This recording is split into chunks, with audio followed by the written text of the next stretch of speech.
Greetings, YouTube. That is an owl lamp. When we got the owl lamp, it had this cord which was, let's be frank, not safe. They apparently tried to split the cord, didn't do a good job, and then put it back together with Scotch tape, which is just not safe. So we went and got a new cord and a new switch and some new LED bulbs as opposed to the ones that came with it, and some fasteners so we can hang them from the ceiling. And we're going to hang it directly from this, which goes up here, and we're keeping the fastener, rather the socket that came with the lamp, because it's got the right size bulb for us. And we're going to put in every new hardware and everything. We're going to figure out if we need all 15 feet of this or not before we cut anything. Then once we know where it's going to hang, we'll mark it with some tape or something so we know where this needs to get located. Then I'm going to very carefully split this, because I actually have done this before successfully, and use an X-Acto knife. I don't know how they did theirs. And then we're going to put this on, hang it up, and we'll have our very own owl light. This was a gift I got from my wife for her birthday in May. So here we go. We have the hook, two washers, one metal and one paper here to keep the metal from actually contacting the lamp itself. Cord comes out here. Here's the threaded sleeve. Here's another washer that goes on. That's going to be on the inside of the lamp, so that again this metal collar is not in contact with the ceramic, and that's going to go right down in here, and then that just gets threaded in pretty much until it bottoms out where we want it to, because it only has to have enough to get into there, so it doesn't have to be really long. And then we are going to figure out where we want the switch and then splice that in, for which I've brought out my favorite X-Acto knife. And here we have the test of the see if our wiring is correct, and it is. So now we're going to figure out where we want the switch and put that in. So we put this new switch on, but guess what? Go ahead. The new switch doesn't work. The old switch does. So we're going to use the old switch on the new cord, and it's a lot safer because I cut it right, and it's not held together with tape, so I'm not too concerned about the fact that we're using the old switch. But this thing is a piece of garbage. Okay, next up is going to be taking that right there, drilling a 1/8 inch hole in my ceiling, and then putting that in. I think it's a 1/8 inch hole. I'll have to go check the directions. And in an attempt to kind of mitigate the amount of mess I make when I'm drilling into my ceiling, I've got a paper plate here, or a foam plate here, to hopefully catch most of the debris, because the 1/8 inch hole didn't work, so now we're doing a 5/8.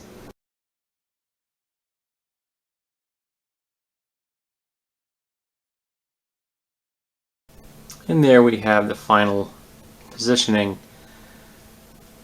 of the owl lamp. And I'm probably going to get a shot in the dark so you can see how it looks. And here we have it in all its luminous glory. It is quite cute, isn't it? I have no idea how much you're going to be picking up on this, because it is not giving off a lot of light. But it is cute.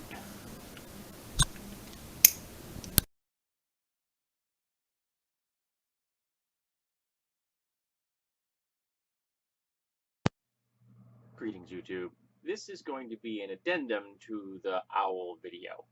So this is going to be in two parts. First is how we got the owl lamp. We saw the lamp in a local antique shop one day. My wife and I were together, and she saw the lamp, and it was high up, and while I could reach it up and kind of turn it so she could see it, she couldn't reach it comfortably. So when my hand had been on it, she hadn't touched it. She had just looked at it. And I knew that the lamp was ceramic. It was a ceramic lamp. It had a cork, oddly has a cork bottom. I thought that's kind of strange, but whatever. And it screamed the 70s, and she likes owls, and she likes that color scheme, and she likes things from that era. But she thought it was plastic. I wasn't aware of this at the time. So in her head, she's like, oh, I can't justify that kind of cost for that plastic lamp, and she just tells me she can't justify the cost. And I'm like, okay, you can't justify the cost. Okay, I'm not going to argue. But I can see how much she really likes the lamp. So, I think it was like a Saturday or Sunday, I think. So the following Friday, the first time I had to be alone, I went back to the antique shop, paid cash for the lamp, so that my wife would have, there'd be no traceability for the lamp as far as purchases are concerned. And then I hid the lamp inside the house. I'm very good at that.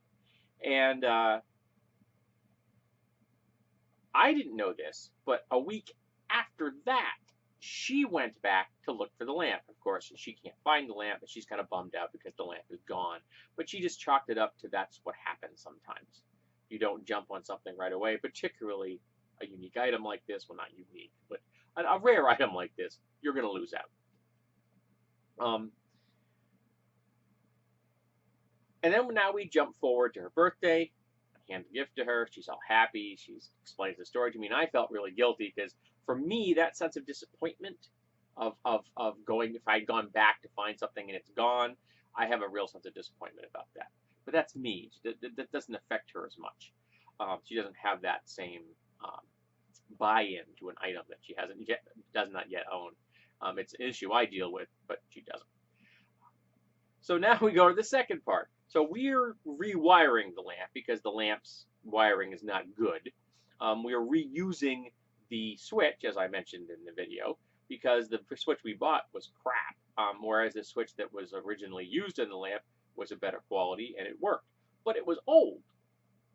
And just like the plastic on the cord we got rid of, it had yellowed with age and it had some grime on it, dust and things like that. So my wife decides that she would like to clean the switch, the exterior of the switch, so it looks a little better, which is a perfectly viable thing to do.